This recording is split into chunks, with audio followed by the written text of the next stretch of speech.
नमस्कार स्टूडेंट्स, जैसा आप लोग थंबनेल में देख रहे होंगे, टुडेज क्लास नैरेशन या जिसको हम डायरेक्ट और इनडायरेक्ट स्पीच भी कहते हैं। और इसके आज हम रूल पढ़ने वाले हैं 1 to 4 rule. Total number of rule इसमें 10 होते हैं और आज के जो 4 रूल हैं वो काफी बेसिक है, इसलिए मैं एक साथ 4 रूल पढ़ा रहा हूं क्योंकि आने वाले जितने भी नैरेशन होंगे ये सारे रूल्स उसमें यूज होंगे, तो काफी इंपॉर्टेंट है और बेसिक है। दूसरा, ये टॉपिक हर क्लास के लिए बहुत ही ज्यादा इंपॉर्टेंट है, चाहे आप 7th से लेकर स्टार्ट करें अप टू 12th एग्जाम में आता है। इसके अलावा अगर आप कंपटीशन की तैयारी कर रहे हैं तो that is also very important topic. और कई बार इसको समझने में प्रॉब्लम आ जाती है, पर आज हम इसको इतना आसान तरीके से समझेंगे, बिल्कुल प्रैक्टिकल वे में, जिसमें कोई ज्यादा रूल्स आपको पढ़ने भी नहीं पड़ेंगे, बहुत अच्छे से आ जाएगा। केवल पहला रूल थोड़ा ध्यान से पढ़ें, उसके बाद के रूल आपको इजी लगते जाएंगे, जैसे हमने टेंस में पढ़ा था। और जैसा कि मैं आपसे बार बार कहता हूं, किसी भी ग्रामर के टॉपिक में टेंस बहुत ज्यादा इंपॉर्टेंट है, इसलिए हमने पहला वीडियो टेंस की टेंशन खत्म करके डाला हुआ है इसी चैनल पे। अगर आप सब्सक्राइब करेंगे तो आपको बार बार वीडियो मिलते भी रहेंगे, इसलिए अब सब्सक्राइब करना ना भूलें। तो पहला वीडियो इसमें इसी नाम से डाला हुआ है, टेंस की टेंशन खत्म। आप उसके 3 पार्ट पढ़ लेंगे, तीनों पार्ट में सारे टेंस खत्म हो गए, इसलिए वो जरूरी है। इसलिए आज हम टॉपिक कौन सा पढ़ने वाले हैं? नैरेशन, जिसको हम लोग डायरेक्ट और इनडायरेक्ट स्पीच भी कहते हैं। ये भी हम समझेंगे इसका नाम क्या है। तो पहले तो हम समझ लें कि नैरेशन क्या चीज है। तो नैरेशन अगर हम बात करें, नैरेट यानी कि बताना, नैरेशन यानी किसी की बात को कहना। इस नाम से मालूम पड़ रहा है कि किसी की कही हुई बात को कहना ही नैरेशन है। आपने एक वर्ड सुना होगा, नैरेटर। नैरेटर को लेखक भी कहते हैं हम लोग, इसलिए किसी की बात को कहना या दोहराना ही नैरेशन है, या इसको हम डायरेक्ट और इनडायरेक्ट स्पीच भी कहते हैं। अब डायरेक्ट इनडायरेक्ट स्पीच क्यों बोलते हैं? जैसे मैं फर्स्ट पर्सन हूं और मेरे सामने जो खड़ा हुआ है वह सेकंड पर्सन, उससे डायरेक्ट मैं अगर कोई बात करता हूं तो वो हो गया डायरेक्ट स्पीच। मैं बोल रहा हूं, वो सुन रहा है। अब मैं या वो किसी और से जाकर हमारे बीच की बात को कहे तो वो हो जाएगी इनडायरेक्ट स्पीच। और एग्जाम में डायरेक्ट टू इनडायरेक्ट करने को भी आ जाता है, और हायर जो एग्जाम्स होते हैं या सीबीएसई के एग्जाम में इनडायरेक्ट टू डायरेक्ट करने को भी आ जाता है।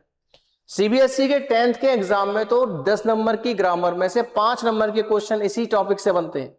दैट इज मीन्स कि आपका half of the weightage of grammar CBSE 10th में तो इसी का रहता है। तो that is why this is very important topic for them. ध्यान से पढ़ेंगे, definitely you will get it. तो आज हम स्टार्ट करते हैं नैरेशन। उसके पहले एक सेंटेंस मैं बोर्ड पे लिख रहा हूं, उसको ध्यान से समझ लें। जैसे मान लीजिए सेंटेंस है, Ram says I am going to market. कुछ इसी प्रकार से आपके सामने सेंटेंस आएंगे। इसको बोलते हैं हम रिपोर्टिंग वर्ब। सिंगल कॉमा तक का जो पार्ट है इसको बोलेंगे रिपोर्टिंग वर्ब, और डबल इन्वर्टेड कॉमा का जो पार्ट है इसको बोलते हैं रिपोर्टेड स्पीच। इसको आप नोट डाउन कर लें, क्योंकि जितने भी रूल्स में लिखाऊंगा इसी फॉर्मेट का यूज करेंगे हम लोग, reporting verb and reported speech. तो आप इसको नोट डाउन कर लें, फिर हम एक एक करके रूल पढ़ने वाले हैं। ठीक है भाई? तो सबसे पहला रूल हम लिखने वाले हैं, कुछ इस तरह से लिख लें अपनी नोटबुक में। Rule number 1। मैंने जैसे कहा ना 10 रूल हैं, एक एक करके हम रूल पढ़ेंगे और उनको सारे रूल्स एक बार हमने पढ़ लिए, किसी भी प्रकार का नरेशन करने में हमको दिक्कत नहीं आएगी थ्रू आउट द लाइफ। किसी भी क्लास की बुक आप यूज कर सकते हैं, किसी भी क्लास के नरेशन आप कर सकते हैं। रूल नंबर 1, कंडीशन नंबर 1, इस तरह से लिखें।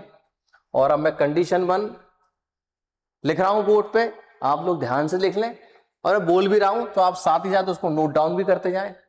कंडीशन 1 का काम होगा हमेशा पहचान का, पहचान कराने का। वो बताएगी कौन सा रूल कब लगेगा। तो इसमें लिखे कंडीशन 1 में, मैं बोलता जा रहा हूं, लिखते भी जा रहा हूं, in this rule we find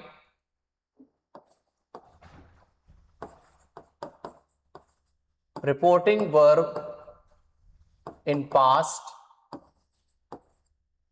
reporting verb in present, reporting verb in present and reported speech is also in present tense. चाहे तो आप ऐसे भी कह सकते हैं कि दोनों ही प्रेजेंट में रहेंगी। Both reporting verb and reported speech दोनों कौन से टेंस में रहेंगी? प्रेजेंट में। तो हम पहचान जाएंगे जैसे ही दोनों सेंटेंस, दोनों रिपोर्टिंग वर्ब और रिपोर्टेड स्पीच प्रेजेंट में रहेंगी, we will get to know कि रूल नंबर 1 इसमें फॉलो किया जाएगा। कंडीशन 1 का काम खत्म पहचानने का। अब कंडीशन 2 की बात करता हूं मैं। कंडीशन 2 ये कहती है से आएगा या से टू आए। ध्यान से लिख रहे हैं, से आएगा तो से रहेगा और से टू आएगा तो टेल हो जाएगा। अगर एस लगा हुआ है, एस लगा हुआ रहेगा। ये सारी चीजें अभी हम लोग समझेंगे विद एन एग्जांपल। कंडीशन 2 के बाद लिखेंगे कंडीशन 3, और कंडीशन 3 से कहती है कॉमा हटाकर दैट लगेगा, कॉमा हटाकर दैट लगेगा। कंडीशन 3 हो गई। कंडीशन 3 के बाद हम लिखेंगे कंडीशन 4, और कंडीशन 4 में मैं लिख रहा हूं the tenses of reported speech RS will not be changed। मतलब रिपोर्टेड स्पीच के टेंस को नहीं बदला जाएगा। केवल 4 रूल है बस। रूल नंबर 1 4 कंडीशन, और इन 4 कंडीशन की मदद से हम बड़ी आसानी से सेंटेंस को बना सकेंगे। जैसे मैं आपको एक सेंटेंस यहीं करके बता रहा हूं। एग्जाम्पल लिखते हैं, my father says I M cleaning my room. आप इस चीज को थोड़ा ध्यान से समझना। मैंने कहा था पहला सेंटेंस ध्यान से पढ़ लें बस। तो माय फादर सेज, जब मेरे पिताजी कहते हैं खुद अपने मुंह से अपने बारे में, तो शायद वो ये बोलेंगे I am cleaning my room. कोई भी बोलेगा तो अपने लिए आई बोलेगा। इनकी कही हुई बात को मैं जब दोहराऊंगा तो कुछ ऐसे दोहराऊंगा ना, मेरे पिताजी कहते हैं, माय फादर सेज, से का से लिखवाया था मैंने, यहां लिखा हुआ भी है, एस लगाए तो एस लगा रहेगा, इसलिए सेज का सेज आ गया। माय फादर सेज, इतना हो गया। फिर हमसे कहा गया कॉमा हटाकर दैट, कि कॉमा हटाकर मैंने दैट लगा लिया। अब जो चेंज होगा वो ध्यान से देखना। जब फादर खुद कह रहे हैं तो उसमें आई लगाया उन्होंने, अपने लिए आई, मैं, I am cleaning my room. मतलब कहने का ये कि पिताजी खुद अपना कमरा साफ कर रहे हैं। अब मैं उनकी कही हुई बात को दोहरा रहा हूं, तो कैसे बोलूंगा? My father says that he is cleaning his room. क्योंकि अगर मैं बोलूंगा तो मैं कुछ इस तरह से बोलूंगा कि वो अपना कमरा साफ कर रहे हैं। जब वो खुद बोलेंगे अपने लिए तो क्या बोलेंगे? मैं अपना कमरा साफ कर रहा हूं। उनकी कही हुई बात को ही तो मैं कह रहा हूं। तो क्या बोल रहा हूं मैं? माय फादर सेज दैट, मेरे पिताजी कहते हैं कि वो अपना कमरा साफ कर रहे हैं। तो ही की आई की जगह ही इसलिए हो गया और ही के संग इज आ गया। ठीक, जो कंडीशन हमने पढ़ी थी, हम देखते हैं कैसे काम आई हमारे। हमने पहले सेंटेंस देखा, my father says I M cleaning my room. तो आप देख सकते हैं ये प्रेजेंट इंडेफिनिट में है और ये प्रेजेंट कंटिन्यूअस में है। यानी कि रिपोर्टेड स्पीच और रिपोर्टिंग वर्ब दोनों ही प्रेजेंट टेंस में है, जिससे हमको ये मालूम पड़ गया कि ये रूल नंबर 1 को फॉलो किया जाएगा। कंडीशन 1 का काम खत्म हो गया। फिर कंडीशन 2 कहती है से आए तो से टू आए तो टेल। तो आप से आ रहा था तो से का से है, मैंने लगा रहा था एस, अगर एस है तो एस लगा रहेगा, एस लगा हुआ है। माय फादर सेज, कंडीशन 2 हो गई। फिर कंडीशन 3 आप देख सकते हैं, कॉमा हटाकर दैट, कॉमा हटाकर दैट लगा हुआ है। फिर हम कंडीशन 4 की बात करते हैं, इसमें मैंने लिखा है the tenses of reported speech will not be changed.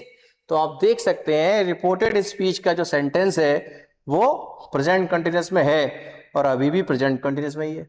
हमने इसको चेंज नहीं किया, मतलब टेंस को हमने नहीं बदला, प्रेजेंट था अभी भी प्रेजेंट है। समझ में आ गया? तो अभी मैंने एग्जांपल किस चीज का दिया था आपको, से का, जिसमें हमने से रहने दिया। अब एक एग्जांपल और करके देते हैं जिसमें से टू आएगा, तो उसमें भी अपन कर लेंगे। अब दूसरा एग्जांपल है, मान लीजिए I say to Ram, you are reading your book. इसको आप बना सकते हैं आराम से टू का tell, I tell Ram that. अब जब मेरे सामने राम खड़ा हुआ है तो मैं उसको यू बोलूंगा। अब राम चला गया तो मेरे लिए वो थर्ड पर्सन हो गया, तो मेरे लिए यू का क्या हो जाएगा यहां पर, ही। बस यहीं पे थोड़ा दिमाग खर्च करना है। और ही के संग हम सभी जानते हैं, आर तो आता ही नहीं है। ही इज रीडिंग, बुक किसकी पढ़ रहा है वो, बुक अपनी पढ़ रहा है। यू का योर, तो ही का क्या हो जाएगा पे, हिज बुक। हिज क्यों आया, क्योंकि ये पजेसिव केस है। यू का योर होता है, ही का हिज होता है। किसी एक क्लास में टेंस में लूंगा नाउन वाली, उसमें बता देंगे आपको, सबके पजेसिव केस अलग होते हैं। जैसे हर होता तो हर रहता, यू का योर होता है, आई का माय होता है, वी का अवर होता है, तो इसलिए यहां पर आया ही का हिज। तो he is reading his book. एक सेंटेंस और देता हूं मैं आपको, मान लीजिए सेंटेंस है Ram says I have done my work. इसमें आप देख सकते हैं जो रिपोर्टेड स्पीच है वो प्रेजेंट परफेक्ट में। तो राम सेज, इसमें सेज का सेज रहेगा, कॉमा हटाकर दैट हो जाएगा, और आई का क्या होगा, ही, और ही के संग लगेगा हैज। तो मैंने इसलिए दिया बताने के लिए, केवल प्रेजेंट कंटिन्यूअस नहीं, प्रेजेंट का कोई भी टेंस आ सकता है, आएगा लेकिन प्रेजेंट का। ही हैज डन, काम यहां पर वो किसका कर रहा है, I have done my work. तो he says that he has done his work. कोई डाउट अभी इसमें किसी को हो तो आप कमेंट बॉक्स में, अगर कोई रिक्वायरमेंट हो, कोई और चेंजेस आप चाहते हैं तो आप अपने कमेंट बॉक्स में डालकर अपने व्यूज दे सकते हैं। Definitely we will consider them and as you required we will definitely give you the reply. तो आई थिंक ये पहला रूल था जो आपको समझ में आ गया होगा। आप 2-3 बार वीडियो को रिवाइज करेंगे, देखेंगे, डेफिनेटली आपको समझ में आ जाएगा। इसके बाद हम स्टार्ट करने वाले हैं रूल नंबर 2। रूल नंबर 2 में कोई बहुत ज्यादा चीज चेंजेस नहीं होंगी, हमने रूल नंबर 1 पढ़ लिया है, तो rule number 2 is not so very difficult. Rule number 2 सबसे ज्यादा इंपॉर्टेंट है और सबसे ज्यादा कंडीशन इसी रूल में है, उसके बाद और आसान है। रूल नंबर 3 तो लगभग 2 मिनट में खत्म हो जाएगा। रूल नंबर 2 जो भी है, तो पहले तो उसके बारे में अपन लिखते हैं। कंडीशन 1, कंडीशन 1 लिखेंगे, in this rule we find reporting verb in past and reported speech in present tense। तो आप देख सकते हैं रूल नंबर 1 और 2 में डिफरेंस क्या आ गया। रूल नंबर 1 में दोनों ही प्रेजेंट में थे, इसमें एक पास्ट में है और एक प्रेजेंट में। तो जैसी ऐसा कुछ होगा हम समझ जाएंगे हमें रूल नंबर 2 के अकॉर्डिंग चलना है। कंडीशन 1 का काम खत्म, पहचान का। कंडीशन 2, कंडीशन 2 यहां से तो आएगा नहीं, यहां सैड आएगा, तो सैड का सैड और सैड 2 का टोल्ड, ये लिख लिया आपने। कंडीशन 3 पहले की तरफ, कॉमा हटाकर दैट, ये तुम पहले ही पढ़ चुके हैं, यहां तक ले लिया आप सब ने। कंडीशन 3 हो गई। कंडीशन 4 में अभी हमने पहले टेंस को नहीं बदला था, लेकिन अब हम टेंस को बदलेंगे। तो कंडीशन 4 में लिखेंगे अपन लोग the tenses of reported speech will be change as accordingly. तो कंडीशन 4 में हम टेंस को बदलेंगे। मैं नेक्स्ट पेज यूज कर रहा हूं कंडीशन 4 के लिए, क्योंकि इसमें हमको टेंस को बदलना है। तो कंडीशन 4 में हम क्या लिखेंगे, the tenses of reported speech will be change as accordingly. तो मैं कैसे बदल रहा हूं देखते जाएं। सेंटेंस ऑलरेडी इसमें प्रेजेंट में आएगा, जैसे मान लीजिए प्रेजेंट इंडेफिनिट आया, तो इसको हम कहा ले जाएंगे पास्ट इंडेफिनिट में। प्रेजेंट कंटिन्यूअस आया, as to as past continuous. ये प्रेजेंट परफेक्ट आया, same to same past perfect में।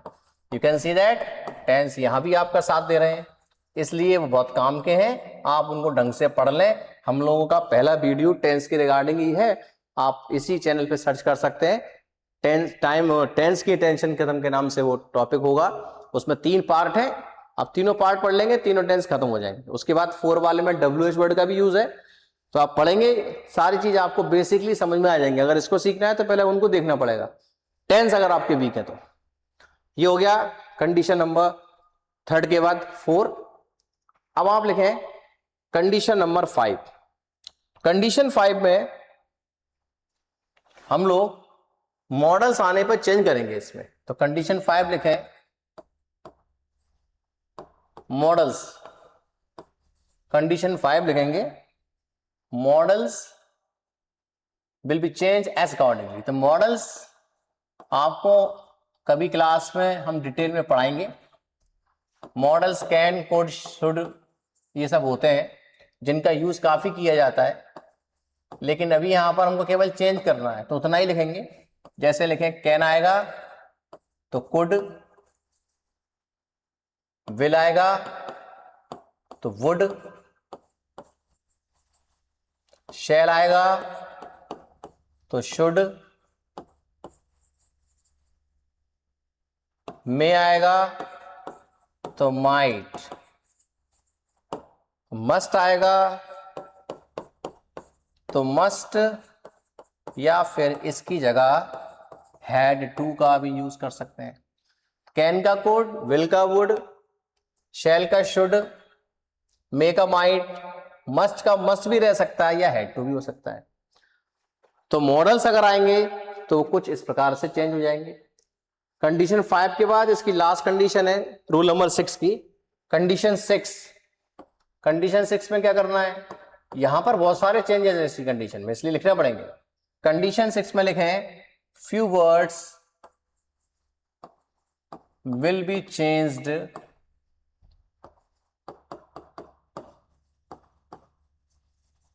as accordingly।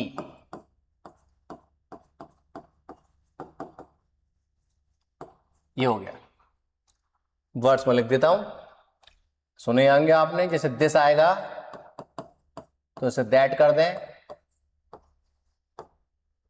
दीज का दोस कर दें,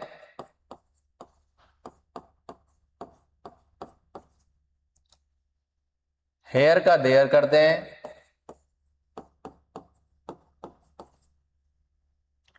नाउ का देन,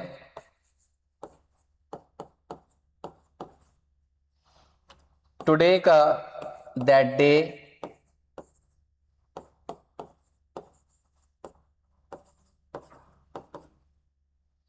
टुनाइट का that night,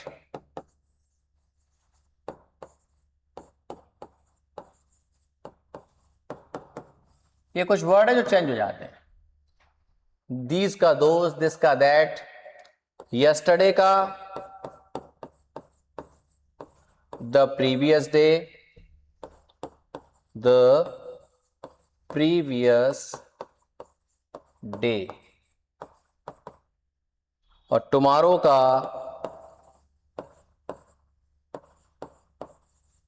the next day,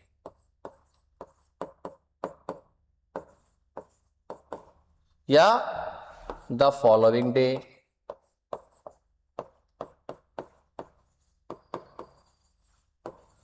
ये हो गए सारे। वर्ड्स, मतलब मैंने कहा था ना सबसे ज्यादा इसी में लिखना है, दैट इज वाई कि बहुत इंपॉर्टेंट है, आगे तक ये रूल काम आने वाले हैं, जितने भी हम लोग नरेशन पढ़ेंगे सब में ये काम आएंगे पूरे 10 तक, तो इसलिए ध्यान से इन रूल्स को पढ़ लें। 1 to 4 रूल कंसेप्ट है नरेशन का, ढंग से पढ़ने के लिए, they are very basic for you. तो हो गया कंडीशन नंबर 6। अब हम एक सेंटेंस बनाते हैं इन सारी कंडीशंस की मदद से। तो सपोज दैट एक एग्जांपल में लिखता हूं, माय सर्वेंट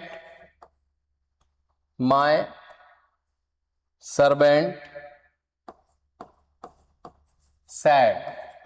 इसमें देख रहे हैं आप, से नहीं आ रहा, सैड। क्या कह रहा है वो, I will not come today. क्या बना इसका, माय सर्वेंट,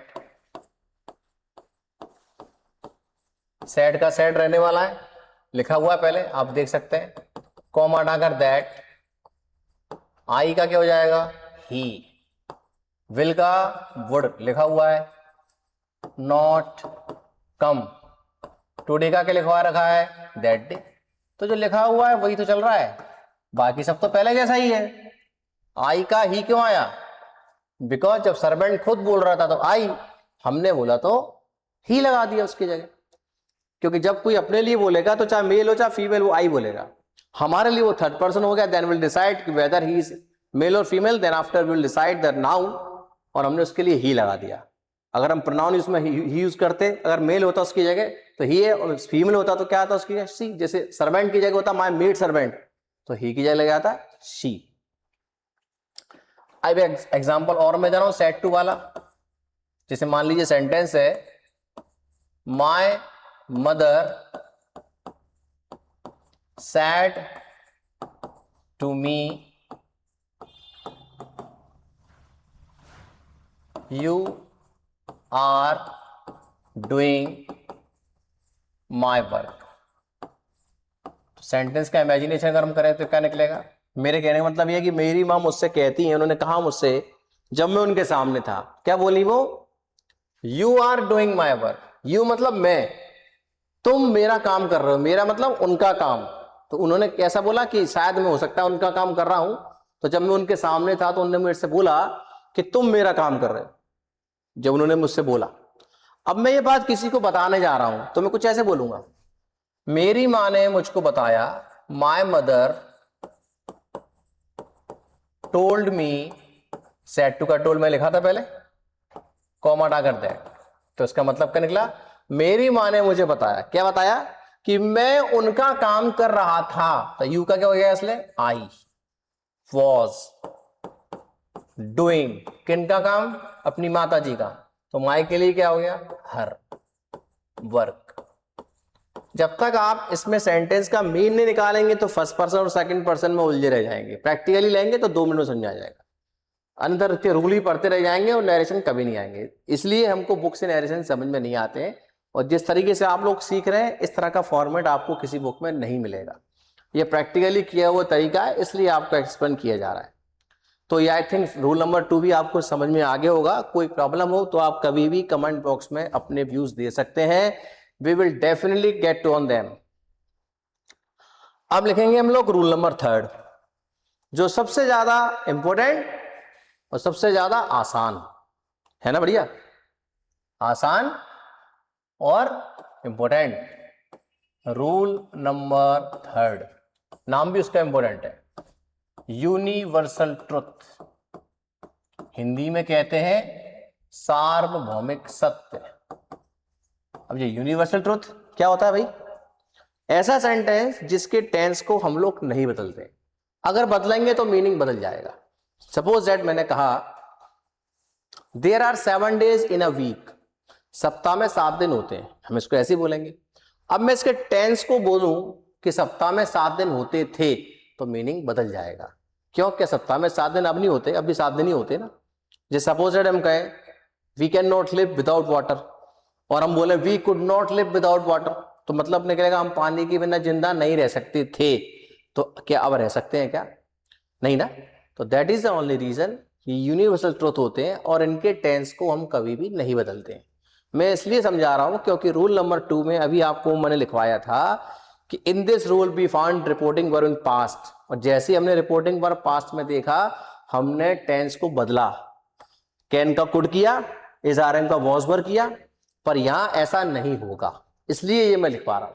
और कंडीशन 1 में हम ये लिखने वाले हैं, कंडीशन 1 में लिखे हैं we find reporting verb universal here, therefore we do not make any change in reported speech no matter reporting verb is in past। बस ये रूल इसमें काम का है जो अलग है, बाकी रूल नंबर 3rd और 2nd के अकॉर्डिंग ही सब कुछ है इसके अंदर। जैसे कंडीशन अगर हम ट्रू की बात करें तो सैड का सैड, टू का टोल्ड, ये हो गया। कंडीशन 3 कॉमा हटाकर दैट, कॉमा हटाकर दैट, तो ये तो पहले जैसे आई। एग्जाम्पल भी यही लिख देता हूं मैं, कंफ्यूजन नहीं हुआ, जैसे आसान सा एक एग्जाम्पल है, आपको समझ में आ जाएगा। माय मदर सैड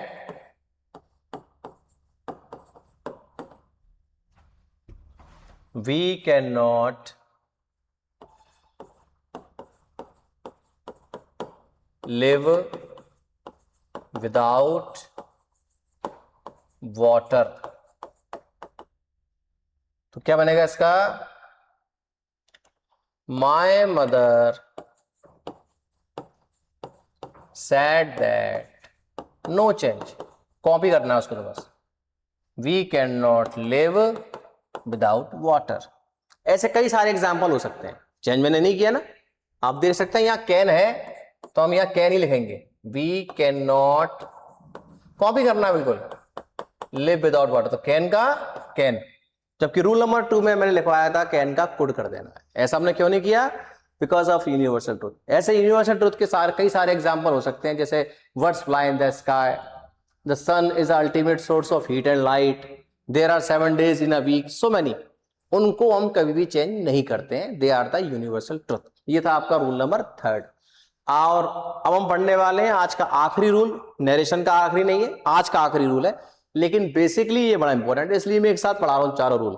उसके बाद हम भले एक एक रूल भी पढ़ेंगे, नो इशू, पर स्टार्टिंग के चारों रूल आगे तक काम आने वाले हैं, इसलिए आज का ये लास्ट रूल और मैं पढ़ा रहा हूं आपको, जो 5 मिनट में खत्म हो जाएगा।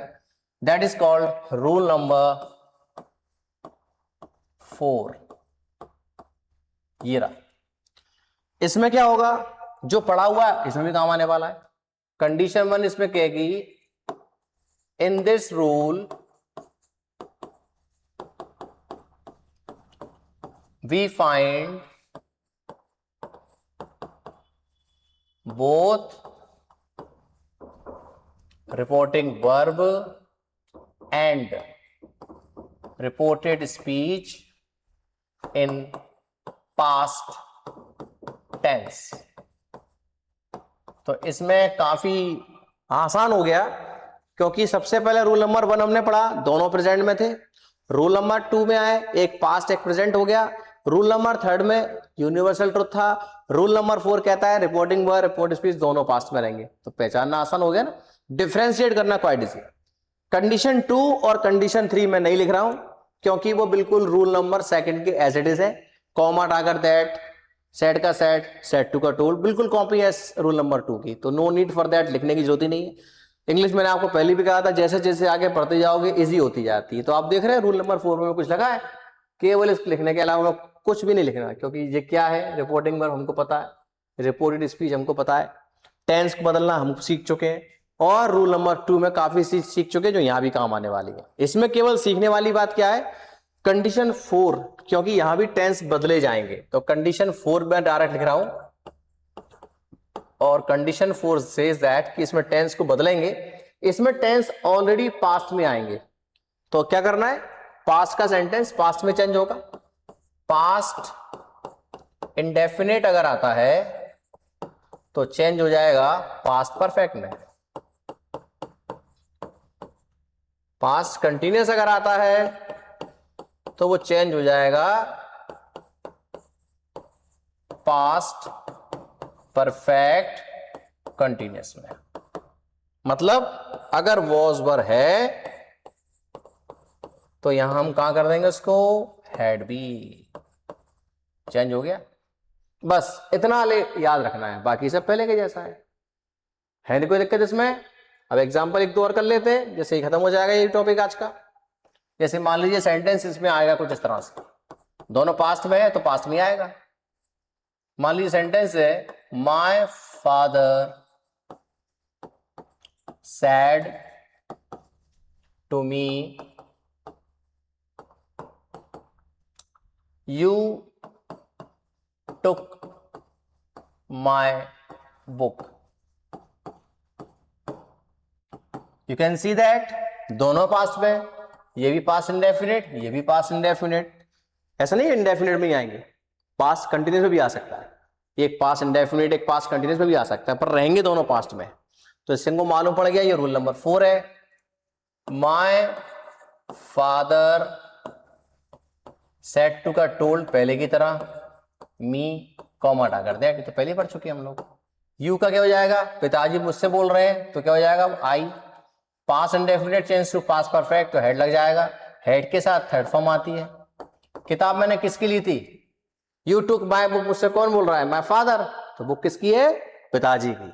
अपने लिए फादर बोल रहे हैं तो माय बोल रहे हैं, मैं बोलूंगा तो हिज, ये हो गया खत्म। तो आप देख सकते हैं जो हमने रूल पढ़े थे, सेड टू का टोल्ड कॉमा हटा कर that, past indefinite change to past perfect, past indefinite काय में चेंज हो गया, पास्ट परफेक्ट में। टाइम की कमी होने के कारण ज्यादा एग्जांपल मैं आपको नहीं दे पा रहा हूं यहाँ पे। कमेंट बॉक्स में अगर आपको और एग्जांपल चाहिए तो विल सेंड द लिंक, जहां आपको और काफी सारे एग्जांपल मिल जाएंगे। But the main thing is that you should get the rules. Example के लिए आपको काफी सारी चीजें अवेलेबल होंगी, शायद आपकी बुक होंगी, आप लोग पर्सनल कमेंट करके मुझसे और भी हेल्प ले सकते हैं, आपको दी जाएगी। लेकिन आप लोग इस वीडियो को ध्यान से पढ़ें, और अगर आपको एज यूजुअल वीडियो पसंद आया हो तो प्लीज लाइक और सब्सक्राइब करना ना भूलें। We will see you again, thank you.